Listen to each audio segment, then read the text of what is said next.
అందరికీ నమస్కారం. నా పేరు రమ. మరొక మంచి షార్ట్ స్టోరీతో మీ ముందుకొచ్చేసాను. రచయిత నాని గారు. కథలోకి వెళ్ళిపోదామా? Hyderabad multi speciality hospital. అర్ధరాత్రి 2 గంటల సమయంలో ఒక అంబులెన్స్ స్పీడ్‌గా హాస్పిటల్‌కి చేరుకుంది. హాస్పిటల్‌కి రావడమే వార్డ్ బాయ్ స్ట్రెచర్‌తో రెడీగా ఉన్నారు. పేషెంట్‌ని లోపలికి తీసుకెళ్తుంటే ఆమెతో పాటే ఆమె తల్లిదండ్రులు కంగారు పడుతూ తనను చూసి బాధపడుతుంటారు. 25 సంవత్సరాల అమ్మాయి. మెడలో తాళిబొట్టు వేలాడుతూ పాలరాతి రంగులో ఉన్న ఆమె ముఖంలో జీవకళనేది లేకుండా పోయింది. ఆమె విషం తాగడం వల్ల నోటి నుంచి నురుగు వస్తుంటుంది. ఆమె చేతి మణికట్టు మీద వి అండ్ ఏ అని టేటు వేసుంటుంది. ఆమెను డైరెక్ట్‌గా ఐసీయూలోకి తీసుకెళ్ళి లోపల ట్రీట్‌మెంట్ ఇస్తుంటారు. ఆమెకు ట్రీట్‌మెంట్ ఇస్తుంటే ఆమె మాత్రం విక్రమ్ అని కలవరిస్తుంటుంది. అల్లారు ముద్దుగా పెంచుకున్న కన్న కూతురు ఇప్పుడు ఇలా ఈ పరిస్థితిలో కనబడుతుంటే బయట ఆమె తల్లిదండ్రుల గుండె ఎంతో భారంగా మారిపోయింది. వాళ్ళ అమ్మ సుజాత బాధపడుతూ, మన అమృత ఇలా చేసిందేంటండి? ఎంత చెప్పినా వినకుండా శాడిస్ట్ గాడిని పెళ్లి చేసుకుంది. వాడు నా కూతురిని ఎంత టార్చర్ పెట్టి ఉండకపోతే ఈరోజు ఇలా ఈ అఘాయిత్యం చేసుకుంటుంది. నా కూతురు ఇలా అవ్వడానికి కారణమైన ఆ విక్రమ్ గాడిని వదిలిపెట్టను అంటారు మోహన్ గారు. డాక్టర్స్ ఆమెకు ట్రీట్మెంట్ చేసి బయటకు రాగానే మోహన్ గారు ఇప్పుడు మా అమ్మాయికి ఎలా ఉంది డాక్టర్ అని అడుగుతాడు. డాక్టర్ ఏం చెప్తాడని ఇద్దరి ముఖాల్లో కంగారు కొట్టొచ్చినట్టుగా కనిపిస్తుంది. మేము చేయాల్సింది మేము చేశాం కానీ ఆ అమ్మాయి బాడీ ట్రీట్మెంట్‌కి అసలు రెస్పాండ్ అవ్వట్లేదు. ఎవరో విక్రమ్ విక్రమ్ అని కలవరిస్తూనే ఉంది. కుదిరితే ఆ విక్రమ్‌ని తీసుకొచ్చి తనతో మాట్లాడించండి. అప్పుడు ఆ అమ్మాయి ట్రీట్మెంట్‌కి రెస్పాండ్ అవ్వచ్చు. మీరు లేట్ చేస్తే ఆ అమ్మాయి ప్రాణాలకే ప్రమాదం అని చెప్పి వెళ్ళిపోతాడు. డాక్టర్ అలా చెప్పగానే ఇద్దరికీ ఒక పెద్ద అనుభవం పడినట్టు అనిపించింది. సుజాత గారు ఏంటండి ఇది?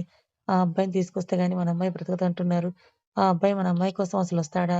మోహన్ గారు వాడిని తీసుకొస్తే ఎన్ని కానీ తను ట్రీట్మెంట్‌కి రెస్పాండ్ అవ్వదంటున్నారు. తాళి కట్టిన భార్య ఇలా హాస్పిటల్‌లో ఉందని తెలిసినా కూడా ఇంకా రాలేదంటే ఆ మూర్ఖుడిని ఏం అనాలి? మన అమ్మాయిని మనం దక్కించుకోవాలంటే ఆ అబ్బాయి ఇక్కడికి రావాలండి. ఒకసారి మీరు వెళ్లి మాట్లాడి తీసుకురండి అంటుంది సుజాత. వాడు రాడు సుజాత. వాడసలు మనిషే కాదు. వాడో మృగం. అలా అంటే ఎలా అండి? మనమే ఎలాగోలా అతన్ని ఒప్పించి తీసుకురావాలండి. లేకపోతే మన అమ్మాయి బ్రతకదంటున్నారు.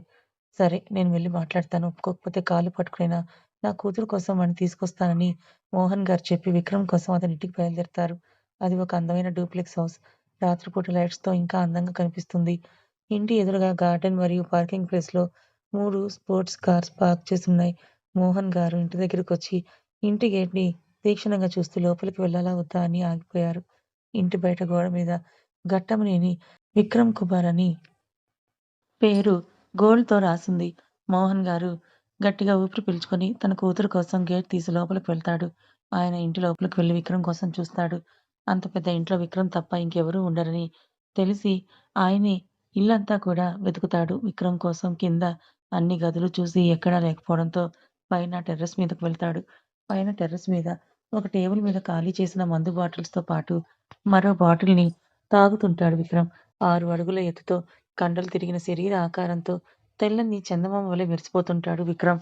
తన భార్య అక్కడ హాస్పిటల్‌లో చావు బతుకుల మధ్య ఉన్నా కూడా ఏమాత్రం పట్టించుకోకుండా మందు తాగుతూ కూర్చున్న విక్రమ్‌ని చూసి అతను అంటేనే అసహ్యం వేస్తుంది మోహన్ గారికి. మోహన్ గారు అవన్నీ పక్కన పెట్టి విక్రమ్ అని పిలుస్తాడు. విక్రమ్ మాత్రం ఎత్తిన బాటిల్ దించకుండా మందు తాగుతూనే ఉన్నాడు. మోహన్ గారు గట్టిగా విక్రమ్ అని అరుస్తాడు. ఈసారి ఆ శబ్దం విక్రమ్‌కి వినబడి బాటిల్‌ని దించి ఎవరది అని ఎదురుగా చూస్తాడు. మందు బాగా ఎక్కువగా తాగి ఉండడం వల్ల తన ఎదురుగా అంతా కూడా మసక మసకగా కనిపిస్తుంటుంది. విక్రమ్ తల విదిలించుకొని మరోసారి చూడగానే మోహన్ గారు కనిపిస్తుంటారు. విక్రమ్ నవ్వుతూ "ఓ మామయ్య గారు మీరు ఇలా వచ్చారేంటి?" మోహన్ గారు "అక్కడ హాస్పిటల్‌లో నీ భార్య చావు బతుకుల మధ్యుంటే నువ్విక్కడ మందు తాగుతున్నావా? నా భార్యనా? అది ఎవరు?" మోహన్ గారు కోపంగా ఎవరో తెలియకుండానే తన మెడలో తాళి కట్టి "నీతో తెచ్చుకున్నావా?" అని అడుగుతారు. "నేను తాళి కట్టి తెచ్చుకున్న అమ్మాయి నా దృష్టిలో ఎప్పుడో చనిపోయింది. ఇప్పుడు మీరెవరి గురించి మాట్లాడుతున్నారు?" అంటాడు విక్రమ్. మోహన్ గారు గట్టిగా పిడికిలి బిగించి కోపాన్ని కంట్రోల్ చేసుకుంటూ "చూడు విక్రమ్ అక్కడ అమృత ప్రమాదంలో ఉంది. నువ్వు వస్తే గాని తను ట్రీట్మెంట్‌కి రెస్పాండ్ అవ్వదంటున్నారు. దయచేసి నాతో పాటు హాస్పిటల్‌కి రా." విక్రమ్ అయితే ఇప్పుడు నిజంగానే చావబోతుందన్నమాట. చాలా మంచి వార్త చెప్పారు. దీన్ని మనం సెలబ్రేట్ చేసుకోవాలి. రండి పార్టీ చేసుకుందాం అని అంటుంటే మోహన్ గారు విక్రమ్ కాలర్ పట్టుకొని నా కూతురు చావాలని నీ నోటి నుంచి వస్తే ఇక్కడే నిన్ను చంపేస్తా. విక్రమ్ ఆయన భుజాల మీద చేతులు వేసి ఎందుకు బతకాలి నీ కూతురు? కట్టుకున్న మొగుడిని వదిలేసి వేరే వాడితో పడుకున్నందుకు బతకాలా? లేదా డ్రగ్స్ తీసుకొని బ్రోతల్ హౌస్‌లో ఇరుక్కున్నందుకు బ్రతకాలా? ఎందుకు బ్రతకాలి నీ కూతురు? విక్రమ్ అలా అడుగుతుంటే మోహన్ గారు కోపం చూపించలేకపోయారు. విక్రమ్ వెంటనే ఆయన కాలర్ పట్టుకొని అక్కడ చావబోయేది నీ కూతురు మాత్రమే కాదు నా అమృత. నేను ప్రేమించిన అమృత. 22 ఏళ్ళు పెంచిన నీకంటే కూడా ఈ 3 ఏళ్ళు తనను గాఢంగా ప్రేమించిన నాకే ఆ పెయిన్ ఎక్కువ. మీకు కేవలం తను ఒక లేచిపోయిన కూతురు మాత్రమే. కానీ నాకు తనే జీవితం. అలాంటి అమ్మాయి అక్కడ చస్తుందంటే నేనిక్కడ సంతోషంగా మందు తాగుతున్నా. దీనికి కారణం నేను ప్రేమించిన అమృత కాదు. నీ కూతురు అమృతనే. అది అక్కడ చస్తేనే నేనిక్కడ ప్రశాంతంగా ఉండగలను. దానికోసం నేను రాను, రాను, రాను. వెళ్ళండి ఇక్కడి నుంచి అని ఆయన బెసురుగా నెట్టేసి ఆ బాటిల్‌ని ఎత్తుతాడు. విక్రమ్ మొండితనం గురించి తెలిసిన మోహన్ గారు అక్కడి నుంచి వచ్చేస్తారు. విక్రమ్ మాత్రం అమృత్ మీద కోపంతో ఇంకా తాగుతూనే ఉన్నాడు. విక్రమ్ తాగుతూ తన చేతిని చూసుకోగానే చేతి మీద అమృత ముఖం టాటూ కనిపిస్తుంది. విక్రమ్ చేతి మీదున్న అమృత ముఖం చూసి కోపంగా గోడకేసి గుద్దుతాడు. తాగిన మైకంలో తనకు నొప్పి తెలియట్లేదు కానీ అతను మాత్రం కోపంగా గోడను గుద్దుతూనే ఉన్నాడు. అతని చేతి నిండా రక్తమే వస్తుంటుంది. విక్రమ్‌కి తాగింది బాగా ఎక్కువైపోవడంతో అలానే గోడను గుద్దుతూ తను కూడా అమృతాన్ని కలవరిస్తూ పడిపోతాడు. ఇక్కడ హాస్పిటల్‌లో అమృత, అటు తన ఇంట్లో విక్రమ్ ఇద్దరూ కూడా వారి గతాన్ని గుర్తు చేసుకుంటారు. 3 సంవత్సరాల క్రితం హైదరాబాద్ కాలేజ్‌లో గ్రాండ్‌గా ఫేర్‌వెల్ ఫంక్షన్ జరుగుతుంటుంది. కాలేజ్‌లో అందరూ కూడా కొత్త కొత్త బట్టలతో మెరిసిపోతున్నారు. లైటింగ్ మరియు డెకరేషన్‌తో కాలేజ్ కూడా ఇంకాస్త ముస్తాబుగా తయారైంది. పిట్టగోడల మీద కూర్చున్న బాయ్స్ అంతా లేడీస్‌ని చూసి సొల్లు కార్చుకోవడమే సరిపోయింది. అందులో ఒక సీనియర్ బ్యాచ్ పిట్టగోడ మీద కూర్చొని అందరిని చూస్తుంటారు. "ఈరోజు ఏంట్రా కాలేజ్ ఇంత అందంగా ఉంది" అంటాడు రాజ్. లేడీస్ అంతా శారీస్‌లో వస్తుంటే అందంగా ఉండక ఇంకెలా ఉంటుంది? ఛ! ఇన్ని రోజులు మన కాలేజీలో ఇన్ని అందాలున్నాయని తెలియక పక్క కాలేజ్‌కి వెళ్లి సైట్ కొట్టాం కదరా! అంటాడు మహేష్. అరే అటు చూడండ్రా విక్రమ్ గాడి ఫిగర్ కాలేజ్ యూనిఫార్మ్‌లో వస్తుంది అంటాడు నరేష్. ఇదేంట్రా ఈరోజు కూడా ఇది యూనిఫార్మ్‌లో వస్తోంది. ఇది విక్రమ్ గాడి పనే అంటావా? నాకు తెలిసి ఖచ్చితంగా ఇది వాడి పనే.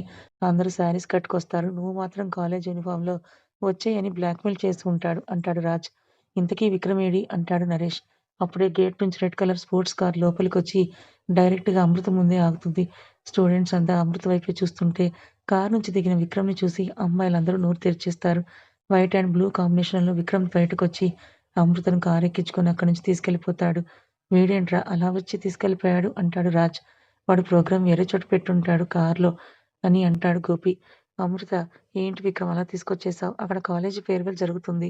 ఫేర్‌వెల్ కాలేజ్‌కి కానీ మనకు కాదు అంటాడు విక్రమ్. ఇప్పుడు నన్నెక్కడికి తీసుకెళ్తున్నావు నువ్వు? అంటుంది అమృత. ఓయో రూమ్‌కి అంటాడు విక్రమ్. ఏయ్! పిచ్చా నీకేమైనా? ఇప్పుడు ఓయో ఏంటి? కార్ వెనక్కి తిప్పు కాలేజ్‌కి వెళ్దాం. అసలే మా నాన్న కళ్ళన్నీ నా మీదే ఉంటాయి అంటుంది అమృత. నీ బాబు గురించి ఇప్పుడెత్తకు. మంచి మూడ్‌లో ఉన్నా. ఆ శనిగాడి టాపిక్ ఎందుకు? అని అంటాడు విక్రమ్. చంపేస్తా మా నాన్ననేమైనా అంటే. మా నాన్న అసలే మన కాలేజీ ప్రిన్సిపల్. కొంచెం రెస్పెక్ట్ ఇచ్చి మాట్లాడు అంటుంది అమృత. అయ్యాడులే ఒక బోడి ప్రిన్సిపల్. నన్ను కావాలని 2 ఇయర్స్ నుంచి ఒకే సబ్జెక్ట్‌లో కూర్చోపెట్టాడు. నువ్వు సరిగ్గా చదవకుండా ఆయన్నంటావెందుకు? నేను సరిగ్గా చదవనందుకు కాదు. ఆయన కూతురితో రొమాన్స్ చేస్తున్నానని పగ.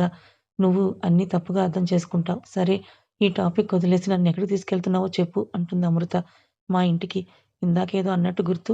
అక్కడికే అనుకున్నా. బట్ కెమెరాలేమైనా పెడితే ప్రాబ్లమ్ అని డైరెక్ట్‌గా ఇంటికే తీసుకెళ్తున్నా అంటాడు విక్రమ్. నీకు కొంచెం కూడా సిగ్గు లేదు. నీ దగ్గర నాకెందుకు సిగ్గు? అంటాడు విక్రమ్. నన్ను యూనిఫార్మ్ మీద ఎందుకు రమ్మన్నావు? నేను కూడా శారీ కట్టుకొని వచ్చేదాన్ని కదా! అంటుంది అమృత.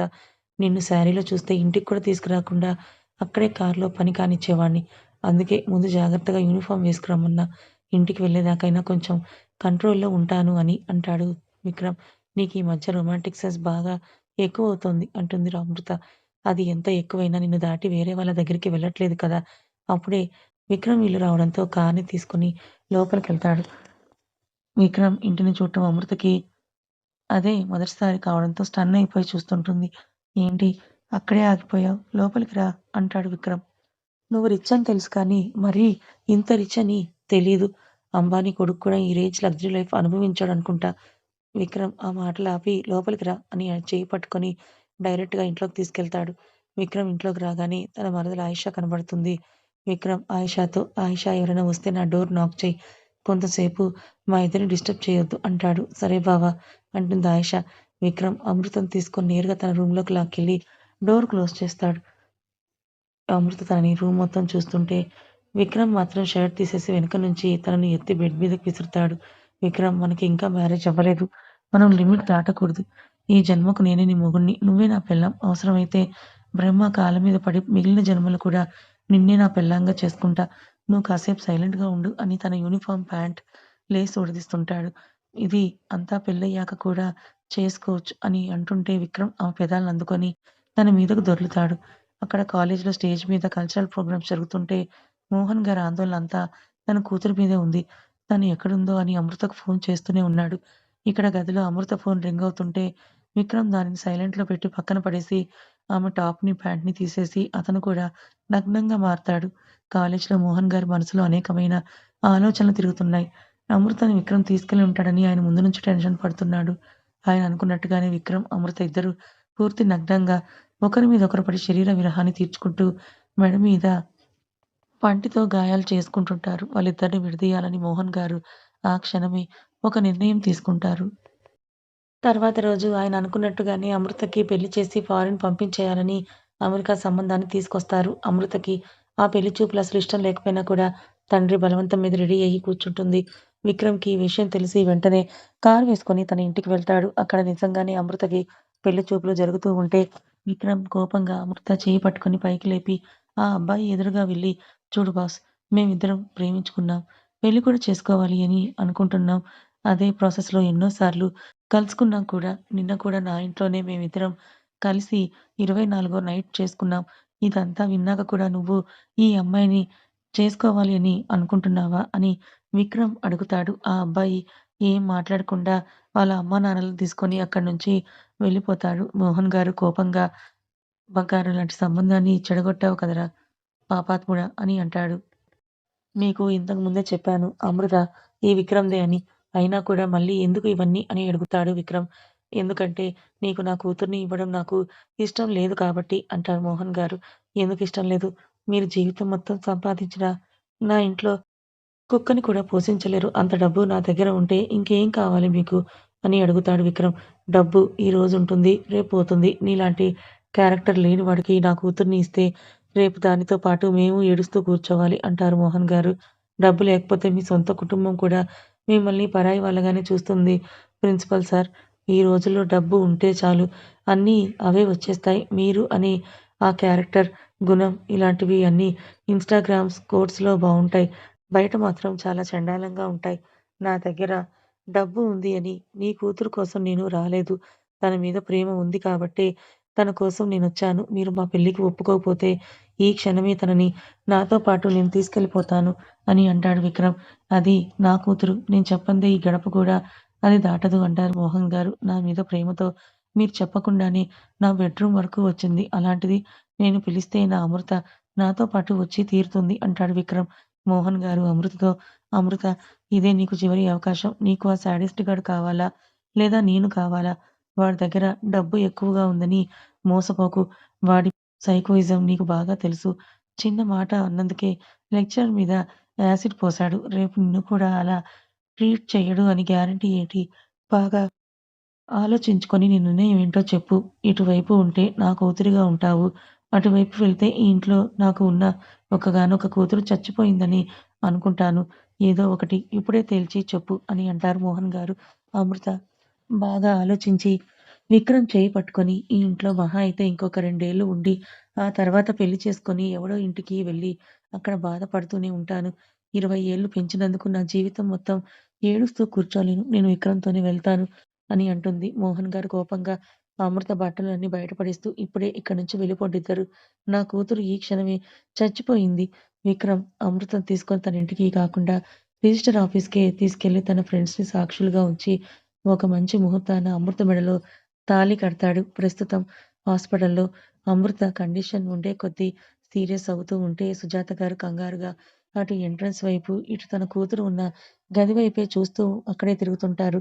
అప్పుడే మోహన్ గారు నిరాశగా తలదించుకొని లోపలికొస్తారు. సుజాత గారు ఆయన్ని చూడడమే పరిగెత్తుకుంటూ వెళ్లి "ఏవండీ విక్రమ్ వచ్చాడా?" అని ఆశగా అడుగుతారు. ఆయన ఏమీ మాట్లాడకుండా అలా మౌనంగా వస్తున్న కన్నీటిని ఆపుకుంటూ రాలేదన్నట్టుగా తల అడ్డంగా ఊపుతారు. సుజాత గారు "ఏంటండి ఇలా జరుగుతోంది? అక్కడ మన కూతురు కండిషన్ క్రిటికల్ అవుతోంది అని ఇప్పుడే డాక్టర్స్ వచ్చి మరి చెప్పి వెళ్ళాడు. ఇప్పుడు ఎలా అండి మన కూతుర్ని బ్రతికించుకోవడం?" ఇద్దరు కూడా అక్కడే నిలబడి బాధపడుతూ ఉంటే అప్పుడే అటుగా వెళ్తున్న డాక్టర్ చూసి ఆయనతో "ప్రిన్సిపల్ సార్ మీరేంటి ఇక్కడ?" అని అంటూ వస్తాడు. మోహన్ గారు అతన్ని చూసి రాజ్ అని అంటూ పిలుస్తాడు. "ఆ! నేనే. మీరేంటి ఈ టైంలో ఎక్కడున్నారు అని అడుగుతాడు రాజ్. మోహన్ గారు బాధపడుతూ అమృత సిట్యుయేషన్ చాలా క్రిటికల్‌గా ఉంది. అవునా? ఎక్కడుంది తను? అని అడుగుతాడు రాజ్. మోహన్ గారు ఐసీయూలో పెట్టారని చెప్తాడు. రాజ్ వెంటనే లోపలికి వెళ్లి చూడగానే అమృత బాగా చిక్కిపోయి మొఖంలో అసలు జీవకళనేది లేకుండా విక్రమ్ విక్రమ్ అని కలవరిస్తూ ఉంటుంది. రాజ్‌కి పరిస్థితి అర్థమై బయటకొచ్చి మీరు విక్రమ్‌ని పిలిచారా అంకుల్ అని అడుగుతాడు. పిలిచాను కానీ వాడు రావడం లేదు అంటారు మోహన్ గారు. ఇక్కడ అమృత ప్రాణాపాయ పరిస్థితిలో ఉంది. ఆమెను కూడా రాను అన్నాడా? అని అడుగుతాడు. అక్కడ ఉంది నేను ప్రేమించిన అమృత కాదు. ఒక డ్రగ్ ఎడిక్టెడ్ బ్రోతల్ హౌస్‌లో పట్టుబడిన నీ వ్యభిచారి కూతురు కోసం నేను రాను అంటున్నాడు అని అంటారాయన. ఆ రోజు జరిగిన దాంట్లో తన తప్పు లేకపోయినా కూడా నిందలు పడాల్సొచ్చింది. ఆ ఒక్కరోజు తను ఆ పార్టీకి రాకపోయి ఉంటే ఇప్పుడు వేరేలా ఉండేది పరిస్థితి. ఇప్పుడు మనకు ఉంది ఒక్కటే దారి అని అంటాడు రాజ్. ఏంటి రాజ్ అది? జరిగిన దాంట్లో అమృత తప్పు ఏమీ లేదు అని ప్రూఫ్స్‌తో సహా విక్రమ్‌కి చూపించి వాడిని ఇక్కడికి తీసుకొని రావడం అంటాడు రాజ్. కానీ ఏం చూపించి విక్రమ్‌ని నమ్మించాలి అంటాడు మోహన్. నరేష్ గాడిని ఒకడిని పట్టుకొని విక్రమ్ ముందు పెడితే అన్ని నిజాలు కూడా బయటకి వస్తాయి. అప్పుడు వాడే అమృత కోసం పరిగెత్తుకుంటూ వస్తాడు. ఆ నరేష్ గాడే అమృత మీద ఉన్న మోజుతో తనకు కూల్ డ్రింక్‌లో మత్తుమందు కలిపి ఇచ్చాడు అని రాజ్ అంటాడు. నరేష్ ఇప్పుడు ఎక్కడుంటాడు అని అడుగుతాడు మోహన్. వాడెక్కడ ఉంటాడో నాకు బాగా తెలుసు. నాతో పాటు రండి. వాడిని పట్టుకొని విక్రమ్ ముందు తీసుకొని వెళ్దాం అంటాడు రాజ్. మోహన్ గారు సుజాత గారికి జాగ్రత్తలు చెప్పి రాజ్‌తో పాటు కారులో నరేష్ కోసం బయలుదేరతారు. హాస్పిటల్‌లో సుజాత గారు తన కూతుర్ని ఆ పరిస్థితుల్లో చూసుకుంటూ ఎంత సంతోషంగా ఉండేదానివి అమృత. విక్రమ్‌ని చేసుకొని నువ్వు చాలా సంతోషంగా ఉన్నావు అని మీ నాన్నే తన పంతాన్ని మానుకొని నీ దగ్గరికి వచ్చేలోపు పరిస్థితి మొత్తం కూడా తలకిందులైపోయింది. ఆ ఒక్క రాత్రి నువ్వు ఆ పార్టీకి వెళ్ళకపోయి ఉంటే ఈరోజు ఈ పరిస్థితి వచ్చేది కాదు కదా! ఆవిడ చెప్పే మాటలన్నీ కూడా అమృత మెదడులోకి వెళ్ళి అప్పుడు జరిగినవన్నీ తన కళ్ళ ముందే కనబడుతూ ఉంటాయి. గతం. విక్రమ్ అమృతని పెళ్లి చేసుకొని తన ఇంటికి తీసుకొని వెళ్ళిపోతాడు. ఏ క్షణమైతే ఆమె మెడలో తాళి పడిందో, ఆ క్షణం నుంచి విక్రమ్ అంటే ఇంకాస్త ప్రేమ ఎక్కువైంది. విక్రమ్ ఒక పక్క వాళ్ళ నాన్న కంపెనీ చూసుకుంటూ, మరొక పక్క అమృతతో జాలీగా లైఫ్‌ని కొనసాగిస్తూ ఉంటాడు. ప్రతిరోజు ఉదయం అమృత ఇచ్చే కాఫీతో నిద్రలేచి, తృప్తి తీరే వరకు బుగ్గల్ని కొరికి, విక్రమ్‌ని లేపి ఆఫీస్‌కి రెడీ చేస్తుంది. ఆ సమయంలోనే చిన్న చిన్న తగాదాలు, అలకలు, మరికొన్ని సరసాలు కూడా జరుగుతూ ఉండేవి. ఆఫీస్‌కి వెళ్ళేటప్పుడు అమృత ఎదురు వచ్చి ముద్దు పెట్టడం, ఆఫీస్ అయిపోగానే విక్రమ్ పరుగు పరుగున ఇంటికి వచ్చేసి ఆమెను బెడ్‌రూమ్‌లోకి లాక్కొని వెళ్ళి తీపి తీపి గాయాలు పెట్టడం అలవాటైపోయాయి. రోజులు గడిచే కొద్దీ వారి సంతోషాన్ని ఇంకాస్త అధికం చేస్తూ అమృత కడుపులో ఒక బుల్లి విక్రమ్ పడ్డాడు అనే వార్త భార్యాభర్తలతో పాటు మోహన్ గారికి, వాళ్ళకి అటు అమెరికాలో ఉన్న విక్రమ్ తల్లిదండ్రులకు కూడా ఎంతో సంతోషాన్నిచ్చింది. అమృత ప్రెగ్నెంట్ అనే క్షణం నుంచి విక్రమ్ ఆఫీస్‌కి వెళ్ళకుండా తనని జాగ్రత్తగా చూసుకుంటుంటాడు. ప్రతిరోజు ఒక టేప్‌తో కడుపు సైజ్ ఎంత పెరిగిందో కొలిచి ఇంకాస్త జాగ్రత్తలు తీసుకునేవాడు విక్రమ్. అలా సంతోషంగా వారి జీవితాలు సాగుతుంటే అమెరికా నుంచి విక్రమ్‌కి ఒక కాలొస్తుంది. అర్జెంట్‌గా అక్కడికి రావాలని. విక్రమ్ రాను అంటే రానని చెప్పాడు. కానీ అమృతని బలవంతం మీద దగ్గరుండి అతన్ని అమెరికాకు పంపించింది. విక్రమ్ అమెరికాకు వచ్చాడనే కానీ తన మనసంతా కూడా అమృత మీదే ఉంది. అక్కడ అటెండ్ అవ్వాల్సిన మీటింగ్‌ని త్వరగా ఫినిష్ చేసుకొని 3 రోజుల్లో తిరిగి ఇండియా ఫ్లైట్ ఎక్కుతాడు విక్రమ్. ఈ 3 రోజుల్లో అమృతనెంత మిస్ అయ్యాడో అని తనకొక ముద్దు ద్వారా తెలపాలనుకుని ఎంతో ఆశగా ఇంటికి వెళ్తాడు విక్రమ్. ఇంట్లో ఎక్కడా కూడా అమృత కనిపించదు. హాస్పిటల్‌కి ఏమైనా వెళ్ళిందేమో అని అక్కడికి కూడా వెళ్తాడు. అక్కడ కూడా తను కనిపించదు. ఫ్లైట్ దిగిన దగ్గర నుంచి అమృతకి ఎన్ని సార్లు కాల్ చేస్తున్నా కూడా నో రెస్పాన్స్. విక్రమ్ తన మరదలైన అయేషాకి కాల్ చేసి అమృత గురించి అడగగానే ఆమె చెప్పింది విని విక్రమ్ కాళ్ళ కింద భూమి కంపించినట్లయింది. అతని కళ్ళు కోపం మరియు బాధతో ఎర్రగా మారిపోయాయి. విక్రమ్ ఫోన్ నుంచి కోపంగా నేలకేసి కొట్టి కోపంగా పోలీస్ స్టేషన్‌కి వెళ్తాడు. విక్రమ్ లోపలికి వెళ్ళేసరికి జైల్‌లో అమృత డ్రగ్స్ తీసుకొని ఒక మైకంలో ఊగిపోతూ ఉంటే తనకు బెయిల్ ఇస్తూ వాళ్ళ నాన్న మోహన్ గారు మరియు రాజ్ కనిపించారు. విక్రమ్ లోపలికి వెళ్లి ఆ పోలీసులతో ఆ అమ్మాయి ఏం తప్పు చేసిందని తనను అరెస్ట్ చేశారు అని విక్రమ్ అడుగుతూ ఉంటే విక్రమ్ దగ్గరికి వెళ్లి విక్రమ్ దీని గురించి తర్వాత మాట్లాడుకుందాం. ఇప్పుడు తనను తీసుకెళ్ళాలి ఆగు అని నచ్చచెప్పడానికి ప్రయత్నిస్తాడు రాజ్. విక్రమ్ రాజ్‌ని పక్కకు తోసేసి పోలీసుల ముందుకు వెళ్లి కోపంగా అడుగుతున్నాను గదా! ఎందుకు తనని మీరు అరెస్ట్ చేశారని అరుస్తాడు. పోలీసు మిడ్‌నైట్ వరకు డ్రగ్ తీసుకొని బ్రోకన్ హౌస్‌లో పట్టుబడిన కారణం చేత ఆ అమ్మాయిని అరెస్ట్ చేశాం. కాసేపు ఆగితే ప్రెస్ వాళ్ళు కూడా వచ్చి ఆ ఫోటోలు కూడా తీసుకుంటారు అని అంటాడు. విక్రమ్ తనిప్పుడు ప్రెగ్నెంట్. తను అలా ఎలా డ్రగ్స్ తీసుకుంటుంది అని అంటాడు. పోలీస్ నవ్వుతూ ఇంకెక్కడ ప్రెగ్నెంట్? డ్రగ్స్ బాగా ఓవర్ అవ్వడంతో లోపల ఉన్న పిండం ఎప్పుడో చనిపోయింది. ఇంకా ఆ మత్తులో నుంచి బయటకు రాకుండా ఎలా సువల్ని పట్టుకొని వేలాడుతుందో చూడు. తన బిడ్డ చనిపోయాడు అనే వార్త విక్రమ్ గుండెకు బలమైన గాయాన్నే చేస్తే ఇంకా ఆ మత్తులోనే ఉన్న అమృతని చూసి తన మనసు ముక్కలైపోయింది.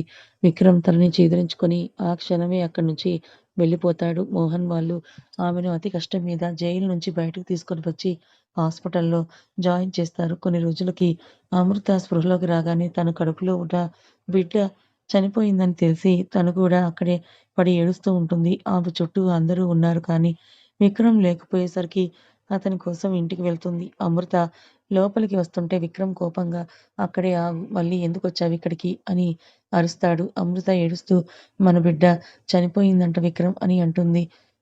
చనిపోలేదు. నువ్వే పుట్టని పసికందుని చంపేశావు. నువ్వు తీసుకున్న ఆ డ్రగ్ వల్లే చనిపోయింది అని అంటాడు విక్రమ్. అసలు నేను ఎలా డ్రగ్ తీసుకున్నానో నాకు తెలియట్లేదు. ఏదో పార్టీకి పిలిచారని వెళ్ళాను. అక్కడ కూల్ డ్రింక్ తాగిన దగ్గర నుంచి నాకు ఏమీ గుర్తులేదు అని అంటుంది. ఆపు నీ పేదరాశి పెద్దమ్మ కథలు. ఎవరికి చెప్తున్నావు నీ కథలు? నువ్వు తీసుకున్న డ్రగ్ డోస్ ఎంత ఓవర్‌లోడో తెలుసా? అంత డోసు ఉన్న డ్రగ్‌ని కేవలం డ్రగ్ ఎడిక్టర్స్ మాత్రమే తీసుకుంటారు. అంటే ఇప్పుడు నేనొక డ్రగ్ ఎడిక్టర్ అంటావా? అంటుంది అమృత. అనడం కాదు. అదే నిజం. నువ్వు నన్ను పెళ్లి చేసుకుంది నన్ను ప్రేమించి కాదు. నా దగ్గర ఉన్న డబ్బును చూసి నన్ను ప్రేమించినట్టుగా నటించావు. నేను ఆఫీస్‌కి వెళ్ళగానే నీ రంకు మొగుడుతో నా ఇంట్లోనే కాపురం పెట్టావు. అమృత కోపంగా నువ్వేం మాట్లాడుతున్నావో నీకైనా అర్థమవుతోందా? అని అంటుంది. నేనేది ప్రూఫ్స్ లేకుండా మాట్లాడను. కావాలంటే చూసుకో ఇవి అని కొన్ని ఫోటోస్ తన ముందు విసురుతాడు విక్రమ్.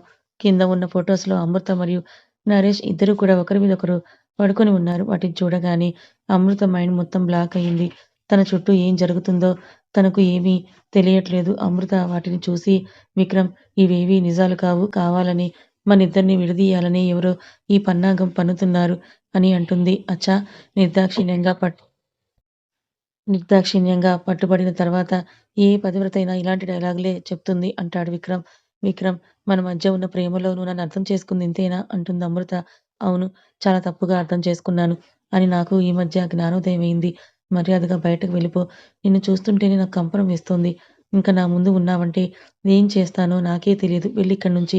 తను ప్రేమించిన విక్రమే అన్ని మాటలంటూ ఉంటే అమృత మనసు వెయ్యి ముక్కలైపోయింది. ప్రాణం లేని బొమ్మలా అక్కడి నుంచి నడుచుకుంటూ బయటకొచ్చేస్తుంది. ఏ డ్రగ్స్ వల్లైతే తనకు విక్రమ్ దూరమయ్యాడో వాటినే మళ్ళీ తీసుకోవడం మొదలుపెట్టింది అమృత. విక్రమ్ అన్న ప్రతి మాట తనను చిత్రవద చేస్తుంటే డ్రగ్స్‌తో పాటు మందుకు కూడా బానిస అయిపోయింది. అమృత ఏదో ఒక బార్‌లో బాగా తాగి పడిపోవడం, మోహన్ గారు కూతురు కోసం ఊరంతా తిరిగి తనను కనుక్కొని ఇంటికి తీసుకొని వెళ్ళడం, ఇటు విక్రమ్ ఆఫీస్‌కి కూడా వెళ్ళకుండా ఇంట్లోనే పీకల వరకు తాగి పడిపోవడం, అమృత ఎన్ని సార్లు కాల్ చేసినా కూడా విక్రమ్ కట్ చేసి బ్లాక్ చేయడం ఇలా 3 నెలలు సాగిపోతాయి. అమృత ఆ రోజు కూడా బాగా తాగేసి బయటకొస్తూ ఉంటే కొంతమంది రౌడీలు ఆమె వెనక పడ్డారు. అమృత ఉన్న మత్తులో తన చుట్టూ ఏం జరుగుతుందో కూడా చూసుకోకుండా రోడ్డు మీదకు వస్తుంది. అప్పుడే స్పీడ్‌గా ఒక లారీ వచ్చి ఆమెను గుద్దేసి అక్కడి నుంచి వెళ్ళిపోతుంది. లారీ గుద్దగానే అమాంతం గాల్లో ఎగిరి రోడ్డు మీద పడుతుంది. తల నిండా రక్తం వస్తుంటే కొంతమంది చూసి అంబులెన్స్‌కి కాల్ చేసి రమ్మంటారు. అప్పుడే మోహన్ గారు కూడా అమృత కోసం వెతుకుతూ వస్తూ ఉంటే రోడ్డు మీద రక్తమయమయ్యి కనపడుతుంది అమృత. అంబులెన్స్‌లో తనను హాస్పిటల్‌కి తీసుకొని వచ్చి ట్రీట్మెంట్ ఇస్తుంటే తను మాత్రం ట్రీట్మెంట్‌కి కొంచెం కూడా రెస్పాండ్ అవ్వకుండా విక్రమ్, విక్రమ్ అని అతని పేరే కలవరిస్తూ ఉంటుంది. రాజ్, మోహన్ గారిద్దరూ కలిసి పబ్‌కి వెళ్లి అక్కడ నరేష్‌ని కనుక్కుంటారు. నరేష్ బాగా తాగి ఉండడంతో సింపుల్‌గానే వీళ్ళకి దొరికిపోతాడు. నరేష్ దొరకడంతో అమృతను బ్రతికించడం కోసం ఇద్దరికీ ఒక హోప్ దొరుకుతుంది. నరేష్‌ని కారులో విక్రమ్ ఇంటికి తీసుకెళ్తుంటే అప్పుడే వర్షం పడుతుంది. అనుకున్నట్టుగానే నరేష్‌ని విక్రమ్ ఇంటికి తీసుకొచ్చి విక్రమ్‌ని పిలుస్తారు. ఇద్దరూ ఎంత పిలిచినా విక్రమ్ రావట్లేదు కానీ డోర్ ఓపెన్ చేసి ఆయిషా వస్తుంది. విక్రమ్ ఎక్కడున్నాడు? అమృత తప్పు చేయలేదని సాక్ష్యం వీడిని తీసుకొచ్చాం. త్వరగా విక్రమ్‌ని పిలువు. అక్కడ అమృత చనిపోయేలా ఉంది అని రాజ్ అంటాడు. అది చావాలనే కదా ఈ ప్లాన్ వేసింది. ఇప్పుడు దాన్ని బ్రతికించడం కోసం విక్రమ్‌ని ఎలా పంపిస్తా అనుకున్నారు అని అంటుంది ఆయిషా. ఇద్దరూ కూడా షాకయి అంటే ఇదంతా చేసింది నువ్వా? అని అంటారు. అవును. విక్రమ్ వస్తున్నాడని చెప్పి ఇంట్లో ఉన్న నీ కూతుర్ని ఆ పబ్‌కి వెళ్ళేలా చేసింది నేనే. అక్కడ దానికి కూల్ డ్రింక్స్‌లో డ్రగ్స్ ఇవ్వమని చెప్పింది నేనే. తర్వాత ఈ నరేష్ గాడితో కొన్ని ఫోటోలు తీసి మా బావకి చూపించి వాళ్ళిద్దరిని విడదీసింది కూడా నేనే అని అంటుంది ఆయిష. ఎందుకిదంతా చేశావు? అడుగుతాడు రాజ్. చిన్నప్పటి నుంచి విక్రమ్ మీద, ఈ ఆస్తి మీద పిచ్చితో ఇక్కడికొచ్చా. విక్రమ్‌ని టెంప్ట్ చేసి తనను దక్కించుకోవాలని ఎంత ప్రయత్నించినా ఆ అమృత మీద ఉన్న ప్రేమతో నన్నసలు పట్టించుకునేవాడే కాదు. అదే టైంలో డైరెక్ట్‌గా తనను పెళ్లి చేసుకొని ఇంటికి తీసుకొచ్చేశాడు. వాళ్ళిద్దరూ నా ముందు అలా సంతోషంగా తిరుగుతూ ఉంటే, ఆ అమృతను చంపేయాలనిపించేది. అవకాశం కోసం చూస్తుంటే, ఆ అమృత మీద మోజుపడ్డ ఈ నరేష్ గాడు తగిలాడు. కరెక్ట్‌గా ఆ టైంలోనే విక్రమ్ అమెరికాకు వెళ్ళాడు. ఇదే కరెక్ట్ టైం అని నేనే తనతో ఇలా చేయించా. మా బావ వచ్చే టైంకు తను పోలీస్ స్టేషన్‌లో ఇరుక్కునేలా చేసి వాళ్ళిద్దరిని విడగొట్టేశా అని అంటుంది. ఇదంతా విక్రమ్‌కి తెలిస్తే నిన్ను వదిలిపెట్టడు అంటాడు రాజ్. ఆయిషా నవ్వి ఇంకెక్కడ విక్రమ్! ఇప్పుడే తనను ఎయిర్‌పోర్ట్‌లో అమెరికా ఫ్లైట్ ఎక్కించొచ్చా. అది చచ్చిందనే వార్త తెలియగానే నేను కూడా అమెరికా వెళ్ళి అక్కడ విక్రమ్‌తో సెటిల్ అయిపోతా. ఇప్పటిదాకా మీరు పడిన కష్టమంతా వేస్ట్ అయినట్టే కానీ పోయి దానికి పాడి రెడీ చేసుకోండని డోర్ క్లోజ్ చేసి లోపలికి వెళ్ళిపోతుంది ఆయిషా. విక్రమ్ అమెరికాకు వెళ్ళిపోయాడు అన్న మాట వినగానే మోహన్ గారు నేల మీద నిలబడలేకపోతారు. మోహన్ గారు పెద్దగా అమృత అని అరుస్తూ బాధపడుతూ ఉంటారు. రాజ్ ఆయన్ని పట్టుకొని పైకి లేపి హాస్పిటల్‌కి తీసుకెళ్తాడు. ఒక క్షణం మొత్తం కూడా చీకటిగా మారిపోయింది. గారాబంగా పెంచుకున్న కన్న కూతురు ఇప్పుడు మృత్యువుకు దగ్గరవుతుంటే ఆ తండ్రి ఎంత ఘోరమైపోయింది. ఇద్దరు హాస్పిటల్‌కి రాగానే సుజాత గారు వాళ్ళ దగ్గరికి వెళ్లి "వచ్చాడా విక్రమ్" అని అడుగుతుంది. మోహన్ గారు తలదించుకొని ఏడుస్తూ ఉంటే రాజ్ బాధగా "విక్రమ్ అమెరికాకి వెళ్ళిపోయాడాంటీ" అని అంటారు. ఆ మాట వినగానే సుజాత గారు కుప్పకూలిపోతారు. మోహన్ గారు, సుజాత గారు వాళ్ళ కూతుర్ని తలుచుకొని "ఏంటండీ మన అమ్మాయి తలరాత ఇలా అయింది" అని గట్టిగా ఏడుస్తారు. రాజ్ ఐసీయూ డోర్ నుంచి లోపల ఉన్న అమృత హార్ట్ బీట్ చూడగానే చాలా తగ్గిపోతూ ఉంటుంది. రాజ్ కోపంగా గోడను గుద్ది అనుకోకుండా ఎంట్రన్స్ వైపు చూస్తాడు. బయట అంతా చీకటిగా ఉంటే మెట్ల దగ్గర ఎవరో నిలబడినట్లుగా కనపడుతుంది. రాజ్ తన కళ్ళద్దాలు తుడుచుకొని మళ్ళీ అటువైపే చూడగానే అక్కడ విక్రమ్ కనబడతాడు. రాజ్ గట్టిగా విక్రమ్ వచ్చాడు అని అరవగానే మోహన్ గారు, సుజాత గారితో పాటు లోపల ఉన్న అమృత గుండె కూడా వేగంగా కొట్టుకుంటుంది. విక్రమ్ వాళ్ళ ముందు నడుచుకుంటూ వస్తుంటే మోహన్ గారు షాకింగ్‌గా మనసులో విక్రమ్‌కి నిజం తెలియదు కదా! ఎలా వచ్చాడు అని విక్రమ్‌నే చూస్తూ ఉంటారు. విక్రమ్ నేరుగా ఐసీయూలోకి వెళ్లి అమృత పక్కనే కూర్చొని తన చెయ్యి పట్టుకుంటాడు. ముగ్గురు కూడా బయట నుంచి ఏం జరుగుతుందో అని చూస్తూ ఉన్నారు. విక్రమ్ అమృత చెయ్యి పట్టుకొని అమృత అని పిలుస్తాడు. విక్రమ్ గొంతు తన చెవుల్లో పడగానే తన శరీరంలో ఆగిపోయిన కణాలు ఒక్కసారిగా కదులుతాయి. విక్రమ్ నన్ను వదిలి చచ్చిపోతావా? నేను చచ్చిపోతే నా కోసం నువ్వు కూడా చచ్చి నా దగ్గరకొస్తాను అని అన్నావు. ఇప్పుడు నన్ను వదిలి నువ్వు చచ్చిపోతావా? నీ మీద కోపంతో కొన్ని మాటలు అంటే దానికే చచ్చిపోతావా? నువ్వు లేకపోతే నేను మాత్రం ఇక్కడ బ్రతికి ఉండగలనని అనుకుంటున్నావా? చిన్నప్పటి నుంచి అమ్మానాన్నలకి దూరంగా పెరిగిన వాడికి అన్నీ నువ్వే అయ్యి నన్ను ప్రేమగా చూసుకున్నావు. ఇప్పుడు నువ్వు చనిపోతే నేను మళ్ళీ అనాథలా మారిపోవాల్సిందేనా? ఇప్పుడు చెప్తున్నాను విను. ఏం జరిగిందో అదంతా నాకు అనవసరం. నువ్వు తప్పు చేశావంటే నేను నమ్మలేకపోతున్నానురా. నా మీద ఇంత ప్రేమ చూపించిన అమ్మాయి నన్ను ఎలా మోసం చేయగలుగుతుందిరా? నా కోసం అయినా లేచి రారా. ఇంకెప్పుడు నిన్ను ఒంటరిగా వదిలి వెళ్ళను. ఎక్కడికైనా వెళ్ళాలి అన్నా నిన్ను కూడా నాతో పాటే లాక్కెళ్ళిపోతా. నీకేం కావాలంటే అది నీ ముందు పెడతా. నీకు మందు తాగాలనిపిస్తే ఇద్దరం కలిసి మన ఇంట్లోనే కూర్చొని తాగుదాం. ఒక బిడ్డ కడుపులోనే చనిపోయింది. అది కొంచెం బాధాకరమే. మనం ఇంకొంచెం కష్టపడి ముచ్చటగా ముగ్గురిని కందాం. నువ్వు ఎలా అంటే అలానే జరిగిద్దాం. కానీ నా కోసమైనా లేచి రారా.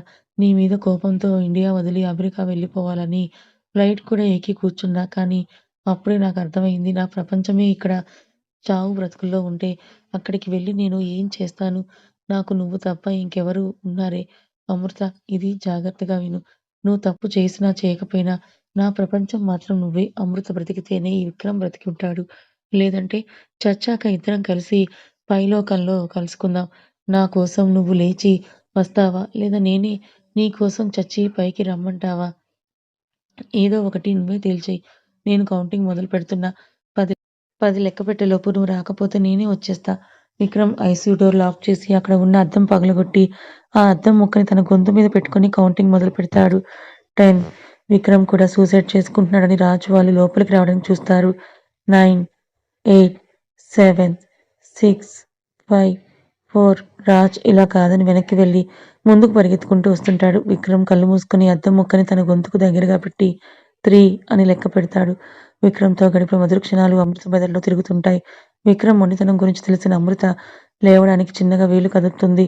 2 రాజ్ పరిగెత్తుకుంటూ వచ్చి డోర్‌ని బ్రేక్ చేసి లోపలికొస్తాడు. 1 అని గొంతు కోసుకోబోతుంటే అమృత విక్రమ్ చెయ్యి పట్టుకుంటుంది. అమృత స్పర్శ తగలగానే విక్రమ్ తన వైపు చూస్తాడు. కళ్ళు తెరుచుకొని చిన్నగా తన ముఖం మీద ఉన్న ఆక్సిజన్ మాస్క్ తీసేసి నేనే వచ్చారా నీకోసం అని అంటుంది. అమృత కళ్ళు తెరవడంతో విక్రమ్‌తో పాటు వాళ్ళు కూడా సంతోషిస్తారు. నాకు తెలుసురా నా కోసం నువ్వు వస్తావని అంటూ విక్రమ్ తన ముఖమంతా ముద్దులు పెడుతూనే ఉంటాడు. అమృత తన చేతిని లేపి విక్రమ్ చెంప మీద చేయి పెట్టి నువ్వేడిస్తే ఏం బాలేదు అని అంటుంది. విక్రమ్ చిన్నగా నవ్వి ఈ విక్రమ్ ఎప్పుడూ అమృతకే సొంతంరా. అవసరమైతే బ్రహ్మ కాళ్ళు పట్టుకొనైనా సరే మిగిలిన జన్మలు కూడా నిన్ను నాదాన్నే చేసుకుంటాను అని అంటాడు. ఇద్దరూ ప్రేమగా నుదుర్లు కలుపుకోగానే చూసే ముగ్గురు కూడా వాళ్ళ ప్రేమను చూసి కన్నీళ్లు పెట్టుకుంటారు. మోహన్ గారు తన మనసులో నా కూతురు ఒక సైకో కోసం బయటకు వెళ్ళిపోయిందని అనుకున్నాను కానీ ఇలాంటి ప్రేమ ఉందని ముందే తెలిసి ఉంటే నేనే దగ్గరుండి పెళ్లి చేసేవాణ్ణి కదా! ఎంతమంది విడదీయాలని చూసినా చివరికి ఈ ఇద్దరూ ఒకటయ్యారు. ఈ సంఘటన చూశాక నాకు ఒకటి అర్థమైంది. ఇద్దరి మధ్య ఎనలేని ప్రేమ ఉన్నప్పుడు మధ్యలో ఎంతమంది అయిషాలు వచ్చినా వాళ్ళని ఏమీ చేయలేరు, విడదీయలేరు. భార్య కోసం చావడానికి సిద్ధపడ్డ భర్త, అదే భర్త కోసం చావుని సైతం గెలిచి వచ్చిన భార్య. ఇదే మా విక్రమ్, అమృతల ప్రేమ కథ. కథ ఎలా అనిపించింది?